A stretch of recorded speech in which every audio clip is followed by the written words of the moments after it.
Hello sir, आपको 4500 का cashback मिल रहा है ना? उसका मैसेज आया होगा आपके पास। हाँ, एक मैसेज तो आया है।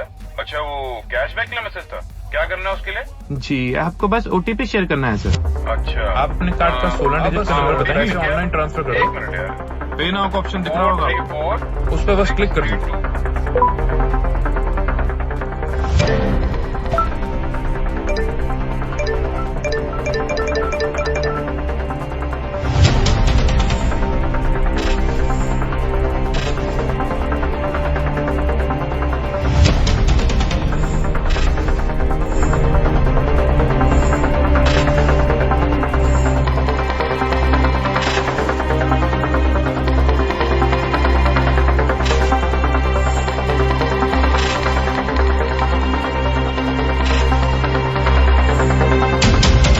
जिसके पास भी थोड़ा पैसा जमा हो वो विक्टिम बन सकता है। ये जरूरी नहीं है कि उसके पास स्मार्टफोन हो।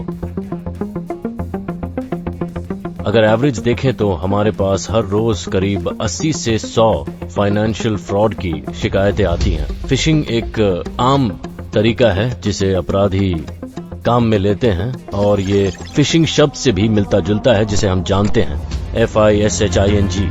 ये एक तरह का चारा है जो आमतौर पर इंटरनेट पर डिजिटली फेंका जाता है। नोएडा पुलिस ने देश के अलग अलग जगहों पर 50 करोड़ से ज्यादा का ऑनलाइन फ्रॉड करने वाला ये गैंग पकड़ा है। कार्ड डिटेल शेयर नहीं करना है तो नहीं करना है, OTP शेयर नहीं करना है तो बिल्कुल नहीं करना है। ये करते ही क्राइम हो जाएगा।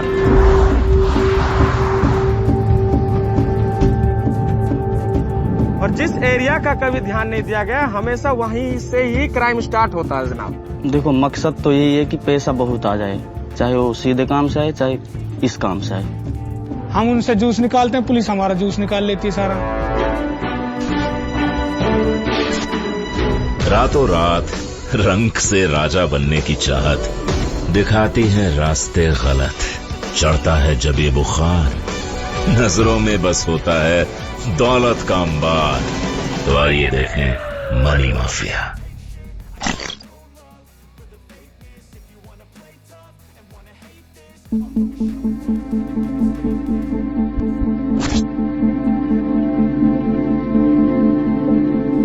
जितने वक्त में हम यहाँ पर बातचीत कर रहे हैं, हो सकता है उतने वक्त में इस शहर में से ही कोई फाइनेंशियल फ्रॉड की साइबर क्राइम का शिकार हो गया। अगर इसकी हिस्ट्री देखें कि भारत में साइबर क्राइम की शुरुआत कैसे हुई, और अगर हम ज्योग्राफिकल लोकेशंस देखें जहां से साइबर क्राइम फैला है, तो पता चलता है कि अलग अलग जगह पर कई ऐसे ग्रुप्स मिल जाएंगे जहां से साइबर क्राइम्स किए जाते हैं या खास तौर पर ऑनलाइन फाइनेंशियल फ्रॉड किए जाते हैं। साइबर क्राइम के जितने मामले होते हैं देश भर की अगर बात करें, 95% केसेस जो हैं आपका जामताड़ा और ये मेवात जोन है, इस इलाके में अंजाम दिया जाता है। मेरा नाम शंकर आनंद है। 16-17 सालों से मैं इस मीडिया फील्ड में हूं और एज ए इन्वेस्टिगेटिव जर्नलिस्ट के तौर पे मैं काम कर रहा हूं।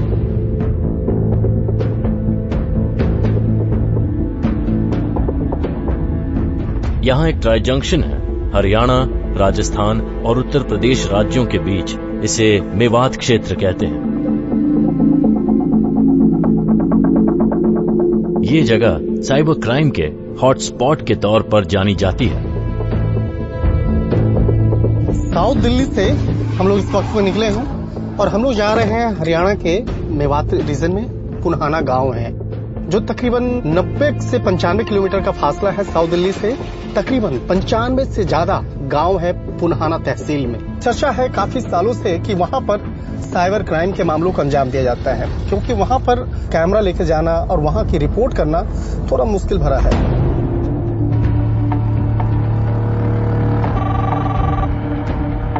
हेलो, बस दादा 10 मिनट में पहुंच जाएंगे वहां पे। मैं बिलासपुर चौक पर ठीक 10 से 15 मिनट के अंदर आप पहुंच जाएंगे। ठीक है, ठीक है। हमारा जो सोर्स है उससे मिलवाएगा, उसके लिए बकायदा एक कोडवर्ड हम लोग को बताया गया है कि इस स्थान पे वो होगा। और उसके साथ साथ जो एक बाइक का एक डिटेल्स मुझे हम लोग को दिया गया है, बाइक पे वो मिलेगा। उसके बाद एक कार वाला बंदा मिलेगा, वो हम लोग को गांव तक लेके जाएगा। पिछले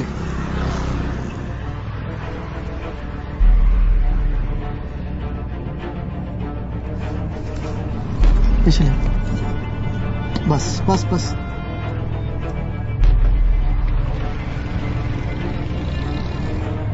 उस जगह को समझना और उस जगह को समझने के साथ साथ कैसे वहां पे पहुंचना मुश्किल भरा काम था। तो एक एक गांव जो है वो उसमें काफी बड़ी आबादी है, और अगर उस गांव के लोगों को अगर पता चलता है कि ये मीडिया से है या पुलिस से है, क्योंकि अक्सर हर सप्ताह वहां पर छापेमारी होती है और छापेमारी के दौरान में वहां पर हंगामा होता है और अक्सर होता है, और वहां पर जो जिस तरह से बाकायदा पुलिस कर्मी वहां पर छापेमारी करने के लिए पहुंचते हैं, तो उस दौरान कई बार पत्थरबाजी होती है। पत्थर भी विशेष होता है, जो अक्सर रेलवे ट्रैक के पास में जो पत्थर होता है ना, वो पत्थर होता है जो लोगों के घर के छतों पे होता है। और जैसे ही वहां पुलिसकर्मी पहुंचते हैं छापेमारी करने के लिए, तो उसके बाद उन पत्थर से बाकायदा अचानक हमला किया जाता है, और उस छापेमारी के दौरान आरोपी को बचाना वो उनका मुख्य लक्ष्य होता है, और उसको बचाने के लिए ये सब तमाम तैयारी की जाती है।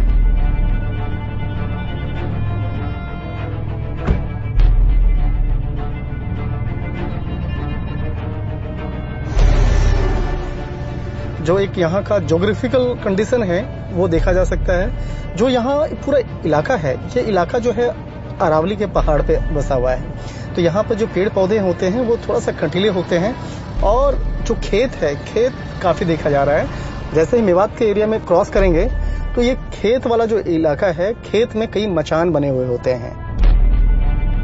उसी मचान के ऊपर में गुप्तचर होते हैं, वो बैठे होते हैं। ऐसे लोगों को बैठाया जाता है जो बाहर की गाड़ियों को मॉनिटर किया जाता है, और ये लोग इतने शातिर होते हैं कि उस नंबर को तुरंत डिटेल निकाल लिया जाता है। लेकिन जब पुलिस की टीम पहुंचती है तो वो अक्सर जो नंबर प्लेट होता है वो चेंज करके पहुंचते हैं। उदाहरण के लिए इस इलाके के लोग आसपास की जगहों पर बार बार जाते हैं, खासकर दिल्ली एनसीआर, और आपराधिक गतिविधियों में लगे रहे हैं। तो मैंने ही सोचा कि चलो अपने कुछ सोर्स से बात किया जाए। कुछ पुलिस वाले से मैंने बातचीत किया, तो अचानक मुझे कहता है कि आप कहाँ जा रहे हो, क्यों जा रहे हो, क्या आपको लगता है कि आप वहां से सही सलामत आ पाएंगे? एक चीज और मुझे बताइएगा कि जैसे हम लोग सोच रहे हैं कि आज पूरा इस एरिया को कवर करके भरतपुर लोकेशन की ओर मूव करने के लिए, तो वो कैसा रहेगा? भरतपुर में अगर कुछ हो सकता है क्या उधर उस लोकेशन साइड में? I won't advise that. I won't advise. अच्छा, मैं एडवाइस नहीं करूँगा। अच्छा, वो अच्छा, बहुत खराब एरिया है। ठीक है, ये है कि यहाँ के लोग फिर भी थोड़े से रीजनेबल हैं। हाँ। भरतपुर वाले ना बहुत बदमाश हैं। ओके, ठीक है, वहाँ पर हमेशा ही कांड होता है, तो मैं नहीं बिल्कुल एडवाइस करूंगा कि आप वहाँ जाए। ठीक है? अच्छा अच्छा अच्छा।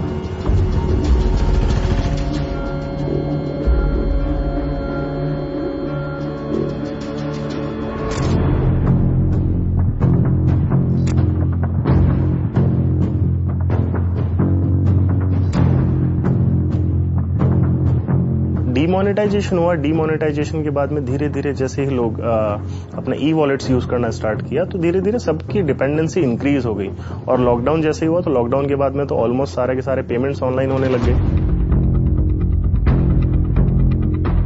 तो ऑनलाइन पेमेंट्स की इंक्रीज इतना ज्यादा हुआ कि हाँ, अब केवाईसी अपडेट के नाम पे कोई नोटिफिकेशन आएगा कि आपका ई वॉलेट अकाउंट एक्सपायर होने वाला है, तो यू विल बी स्कैर्ड कि हाँ, अगर मेरा अकाउंट बंद हो गया तो मैं ट्रांजेक्शन्स कैसे करूंगा। बट उस टाइम पे ये सेकंड थॉट माइंड में नहीं आता है कि ये कहीं फ्रॉड तो नहीं है मेरे साथ।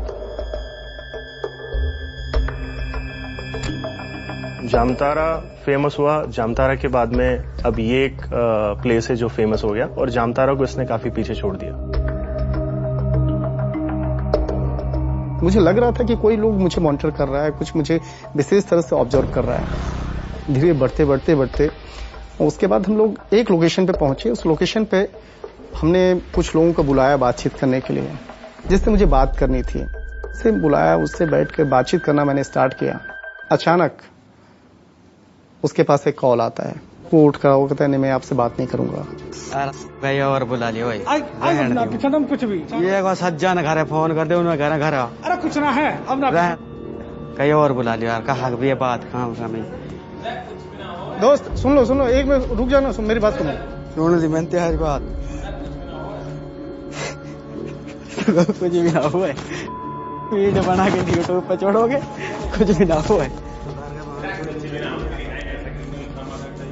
कई बार होता है कि अपने कैमरा पर्सन को बोले कि रोल, जो जा रहा है आ रहा है रोल करो, लेकिन इतनी हिम्मत उस वक्त में मेरे मुझे नहीं थी कि मैं अपने कैमरा पर्सन को बोलूं, या कैमरा पर्सन भी चुपचाप शांत होकर देखते रह गए कि हो क्या रहा है।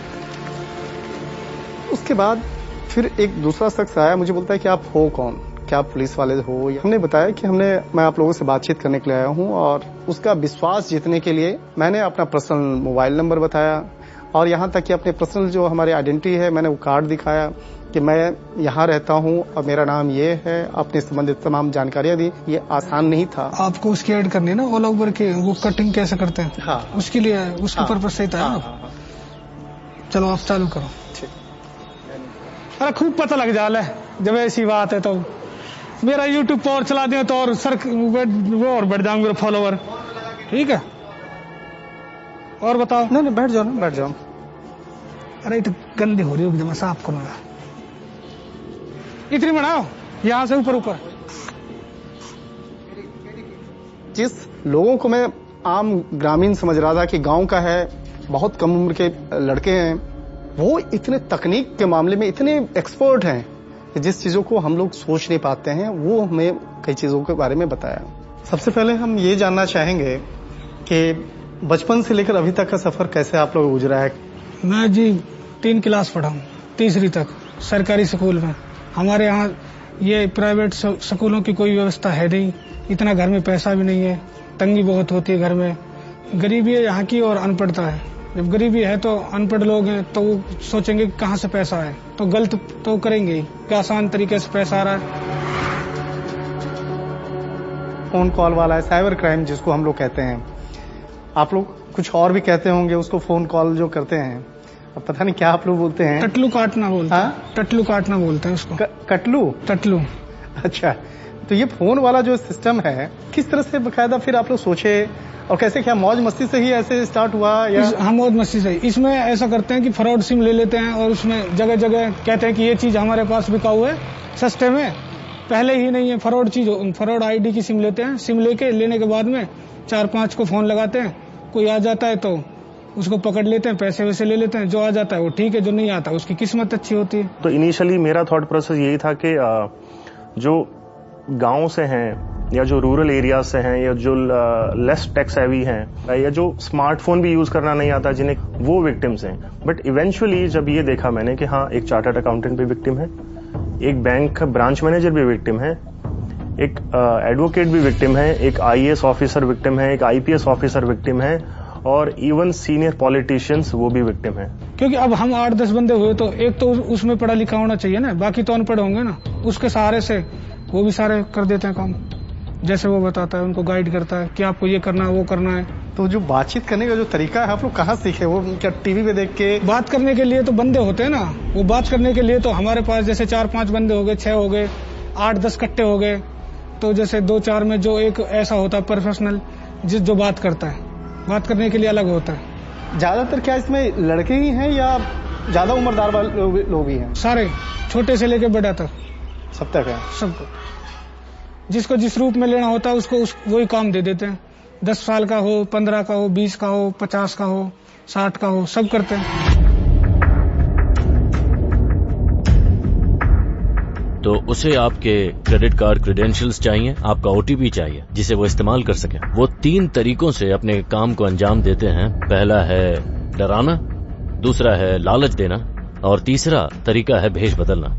तो एक खास तरह की धमकी देना, जैसे कि आपका अकाउंट ब्लॉक होने वाला है, या आपका कार्ड ब्लॉक होने वाला है, या फिर अगर आपने KYC वेरिफिकेशन नहीं किया तो आपको पेनल्टी देना पड़ेगा। दूसरा है लालच, यानी कि आपको कैशबैक मिलेगा या आपने कोई इनाम जीता है। और तीसरा है भेष बदलना, यानी वो कोई बैंक ऑफिशियल बनकर आपसे बात करेंगे या उस इंसान का कोई पहचान वाला बनकर आपसे बात करेंगे। और यही वो तरीके हैं जिससे ये अपनी इस धोखाधड़ी को अंजाम देते हैं और अपना काम निकाल लेते हैं।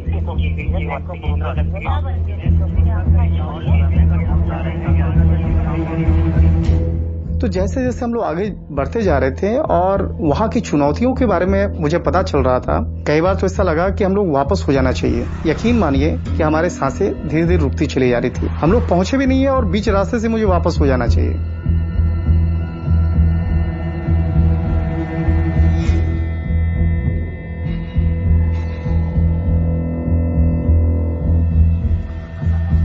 आस पड़ोस के गांव में ये काम चलता है। तो देखते देखते वो लोग मतलब पैसे बाइक पैसे मतलब देखने को थोड़ा ऐसा लगता है कि भाई हम भी ये करें। तो फिर सब जब पूरा काम करता है सब करते हैं तो फिर अपना भी मन कर जाता है, तो फिर ऐसे हम करने लग जाते हैं। कभी ऐसा बुरा लगा कि कभी किसी के अकाउंट से पैसा निकल गया और बाद में आप वो उसका कॉल आ रहा हो कि मेरा पैसा दे दो, तो कभी ऐसा बुरा जैसा फील हुआ कभी लाइफ में? लगता है, कभी कभी होता है। जैसे 1-2 लोग ऐसे रहते हैं कि उनका पैसा भी कम लेते हैं हम लोग 1-2 हजार, लेकिन वो ज्यादा मतलब गिड़गिड़ाते हैं रोते हैं तो 1-2 हजार से हम भी वापस कर देते हैं, लेकिन 10-20 हजार का कोई वापस नहीं है। जो बड़े मछली है, बड़े मछली का पैसा लेने में कोई कोई अफसोस नहीं है, कोई अफसोस नहीं है।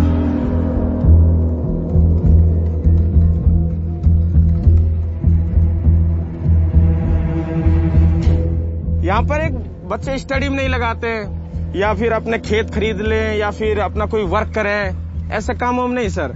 उर्फुर बहुत सारे ऐसे भी हैं वहाँ पर जो कि दिल्ली, उत्तर प्रदेश, राजस्थान वहाँ से कोर्स करके आते हैं और अपने गांव में रहते हैं। उसमें से कुछ ऐसे लड़कों से मेरी बातचीत हुई जो काफी पढ़ा लिखा है। फिर मैं हिसार से मैंने इंजीनियरिंग की थी, डिप्लोमा पॉलिटेक्निक, तो वहाँ से इंजीनियरिंग करने के बाद मैं आ गया था। तो फिर भी जी सर वही 10-5 हजार रुपए की नौकरी मिलती थी बाहर, उससे अच्छा मैंने कि सर जी अपने यहीं से अच्छा है। जो मेवात रीजन है वहाँ के लोग काफी मेहनती होते हैं, लेकिन जो यूथ क्यों डाइवर्ट हो रहा है? तो एक चीज ऑब्जर्वेशन पता चल रहा है कि ये यूथ बहुत ज्यादा मेहनत नहीं करना चाहते हैं और आसान तरीके से पैसा कमाना चाहते हैं। तो कहीं न कहीं ये सोच साइबर क्राइम के मामलों को और ज्यादा बढ़ा रहा है। पहले तो इसको करते हैं मजबूरी में, भाई पैसे की घर गृहस्थी खराब है, दुर्दशा सुधारने के लिए। बाद में ये हो जाता है शौक, फिर ये अपना हो जाता है बिजनेस एक प्रकार से। फिर इसके बिना चैन नहीं पड़ता। जिस लाइन में एक बार बंदा चला जाता है फिर बार बार वो करता ही रहता है। जब मैं पढ़ाई करता था तो फिर जो कंप्यूटर सोचती थी मैं कि यार मैं भी कंप्यूटर सॉफ्टवेयर इंजीनियर हूँ। सारी सर बचपन में तो बहुत ख्वाहिशें थी, लेकिन जैसे धीरे धीरे बड़े होते गए ना, वो जैसे भी हालात बदलते गए सर, वो सारी ख्वाहिशें सब खत्म हो गई। अब आपके सामने देखते रहो कहाँ बैठे हैं।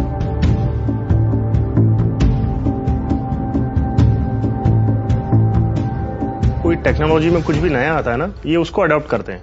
जो भी टेक्नोलॉजी न्यू टेक्नोलॉजी आएगी, जैसे OLX आया तो OLX यूज कर लिया। अब बीच में ई सिम्स आए थे तो ई सिम का कॉन्सेप्ट इंट्रोड्यूस हुआ था, ई सिम के थ्रू वो फ्रॉड करना स्टार्ट किया। इंटरेस्टिंगली हम सोचते थे कि वो डेटाबेस परचेज करते हैं, कहीं से डेटाबेस मार्केट से बाय करते हैं या फिर डार्कनेट से परचेज करते हैं या और भी डिफरेंट मीडियम से वहां से परचेज करते हैं। ऐसा मेरा मानना तब तक था जब तक एक केस मॉडस ऑपरेंडी में ये रिवील नहीं हुआ। बहुत सीनियर पॉलिटिशियन थे, उनको एक फ्रॉडस्टर ने ड्यूप किया, साइलेंटली केस रिपोर्ट किया गया और उसे ट्रेस करने के लिए टीम रवाना हो गई।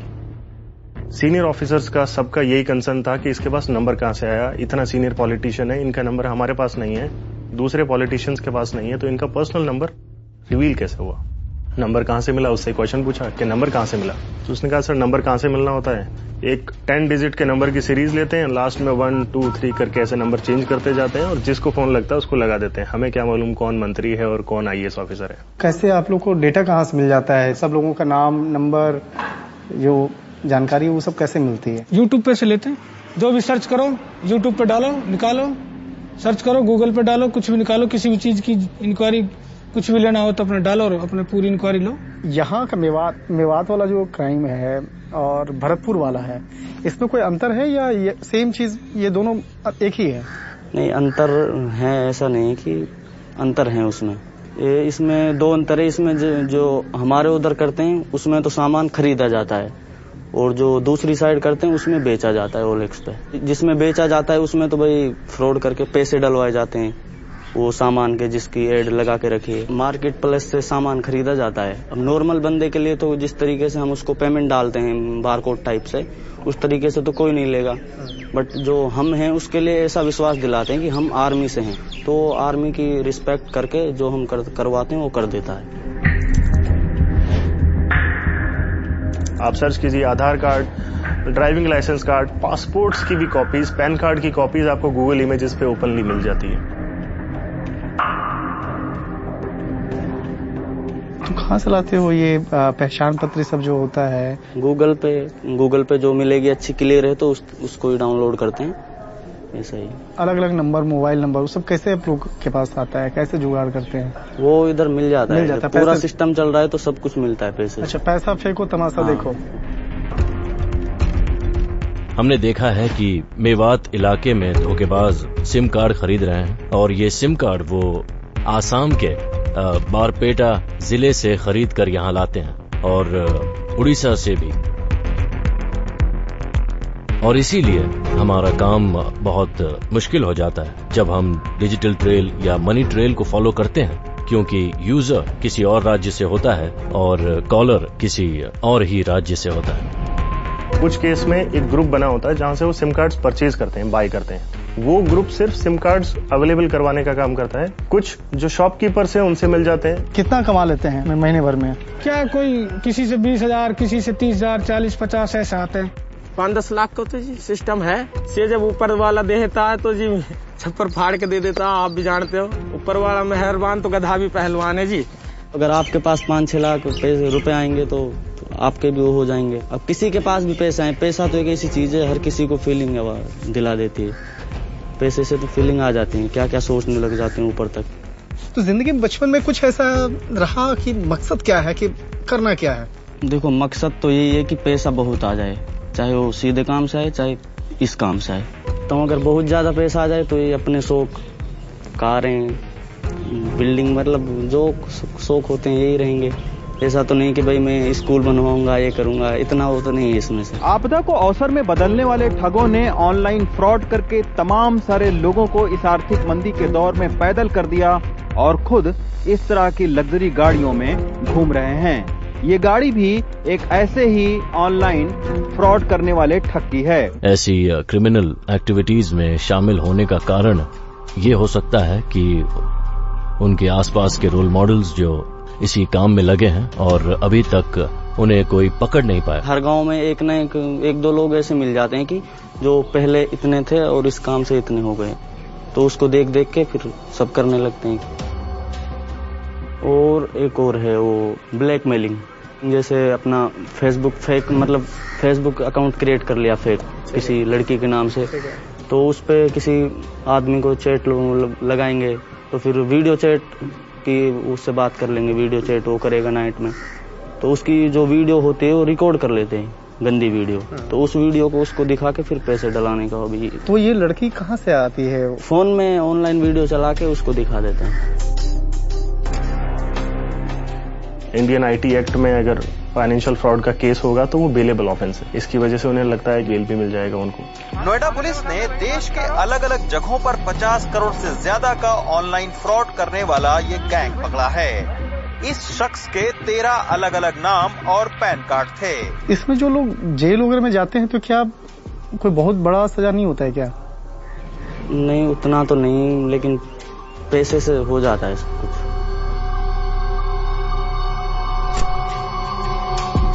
यूपीआई के आने के बाद ट्रांजैक्शन करना बहुत आसान हो गया और धोखेबाजों के लिए भी इसी वजह से धोखाधड़ी करना और भी आसान हो गया। ट्रेंड में उन्होंने चेंज क्या कर दिया? ट्रेंड में चेंज ये कर दिया कि परचेजिंग करो, बट परचेजिंग करने के बाद में जो पेमेंट है, जो पेमेंट फाइनली क्रिप्टो करेंसीज में इन्वेस्ट कर दो। क्रिप्टो करेंसीज में इन्वेस्ट कर दो, क्रिप्टो करेंसी बाय सेल करो या फिर क्रिप्टो करेंसी में पेमेंट किसी को ट्रांसफर करो, बिकॉज क्रिप्टो करेंसीज अपने आप में एक कॉम्प्लेक्स इन्वेस्टिगेशन है। ये जो भी ये पैसा आता है जनाब, एक तो जाता है यहाँ पर शराबों में, क्योंकि गांवों में हर जगह ठेके खुला रखे हैं, परचूनों की दुकान में ठेके हैं सर। और बात कहने की 1000 गांव की बस्ती है और उसमें 20 ठेके हों, बताओ। सिगरेट गांजा जगह जगह मिलता है जी, क्योंकि हराम का पैसा आ रहा है और हराम का पैसा सर जो खाता है उसको हमेशा हराम की सूझती है जनाब।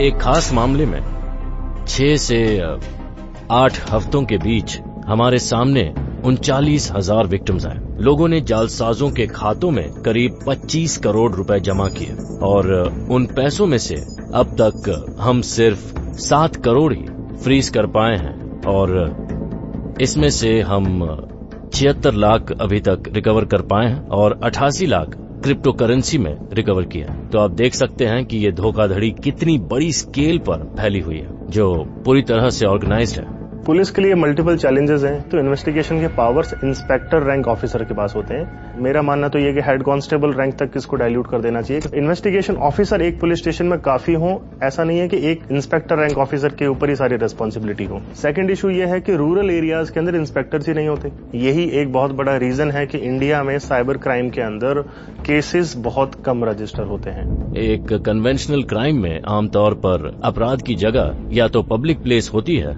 या फिर प्राइवेट प्रॉपर्टी। जिस केस में केस रजिस्टर हो गया, इन्वेस्टिगेशन भी हो रहा है, ट्रेस कर रहे हैं, उस केस में जहां पहुंचते हैं, घर पे पहुंचते हैं तो घर पता चलता है कि घर तो है ही नहीं, एक खाली प्लॉट है, घर ही नहीं है यहाँ पे। तो जिस घर के बेस के ऊपर बैंक अकाउंट ओपन हुआ वो एक फॉल्स एड्रेस है, उसके बेस पे पुलिस किसको पकड़े? बैंकिंग लोकपाल या बैंकिंग ऑम्बड्समैन का उनको यही कहना है कि ब्रांच पे अगर कोई विक्टिम आया है आपकी ब्रांच में, आपको उसको हेल्प करना है। बट ब्रांच मैनेजर या ब्रांच से क्या उनको इन्फॉर्मेशन मिलती है कि आप जाइए पुलिस स्टेशन में और साइबर सेल में जाके केस रजिस्टर करवाइए। तो first of all police report करती है बैंक को, बैंक से पूछती है पेमेंट कहाँ गया। बैंक से रिप्लाई आते आते ही पता चलता है कि पेमेंट जहां गया वहां से आगे ट्रेवल हो गया और वो पेमेंट तो अब विड्रॉ हो चुका है, अब कुछ नहीं हो सकता केस में। एक मोबाइल फोन जो कनेक्टेड होता है एक मोबाइल टावर से कनेक्टेड होता है, वो मोबाइल टावर हो सकता है कि 500 मीटर के रेडियस में मोबाइल फोन उसके 500 मीटर के रेडियस में हो, ऐसा भी हो सकता है कि 2 to 3 किलोमीटर के रेडियस में हो। अब 3 किलोमीटर के रेडियस में एक पर्सन को आइडेंटिफाई करना इट्स रियली वेरी चैलेंजिंग। कुछ ऑनलाइन फ्रॉड के मामलों में 3 से 4 संस्थाएं हो सकती हैं। ये आपका टेलीकॉम ऑपरेटर हो सकता है, इंटरनेट प्रोवाइडर हो सकता है, ई वॉलेट या बैंक जिसमें नेट बैंकिंग की सुविधा हो, या कोई पेमेंट गेटवे शामिल हो। तो इसमें कई संस्थाएं शामिल हो सकती हैं, खासतौर पर सोशल मीडिया संस्थाएं या इंस्टेंट मैसेजिंग एप्लीकेशंस। ये फॉरेन बेस्ड संस्थाएं हैं और ये संस्थाएं आपको वो जानकारी नहीं देती हैं जो इन्वेस्टिगेशन के लिए जरूरी है। भाई हमने 50,000 रुपए को किसी को काट दिया, पुलिस वालों ने हमको पकड़ लिया तो 50 की जगह 1.5-2 लाख रुपए देने पड़ेंगे। हम उनसे जूस निकालते हैं, पुलिस हमारा जूस निकाल लेती है सारा। कभी डर नहीं हुआ? कभी शुरुआत में जब करते हैं डर लगता है, तो फिर जो आस पास के लोग होते हैं, यार दोस्त फ्रेंड, उनको देखकर फिर वो सारा डर निकल जाता है। वो नहीं डरते तो भाई हम क्यों डरें? डर के आगे ही तो जीत है। अब डरेंगे तो फिर पैसा भी चाहिए, अब डरेंगे तो फिर पैसा कहाँ से आएगा? या तो पैसा ही ले लो या डर ही ले लो, काम तो एक ही होना।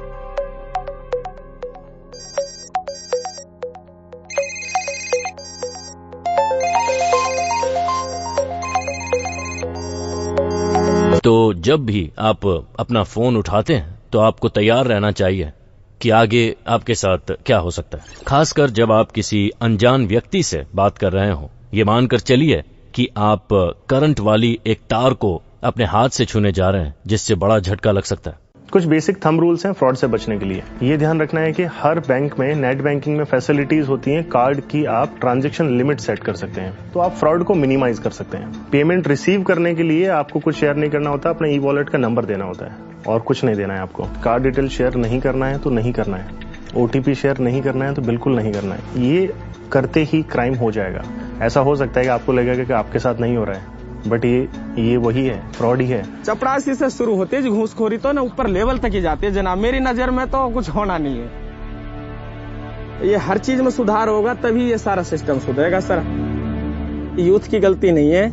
यहाँ जब लोग भूखे मर रहे हैं, डिजिटल इंडिया चल रहा है और माइंड इंसान की दिन पे दिन लेवल नॉलेज बढ़ती जा रही है, तो इंसान है जी कुछ न कुछ तो रास्ता उठाना ही पड़ता। लेकिन यहाँ पर 6-7 साल के बच्चे तो जी अभी तक नंगे घूमते हैं इधर। ये सबसे पिछड़ा हुआ एरिया, इसकी तरफ कभी ध्यान दिया नहीं गया, और जिस एरिया का कभी ध्यान नहीं दिया गया हमेशा वहीं से ही क्राइम स्टार्ट होता है जनाब। जामताड़ा का भी यही स्टोरी होगी शायद। ये सर मेरी सोच है अपने दिल की।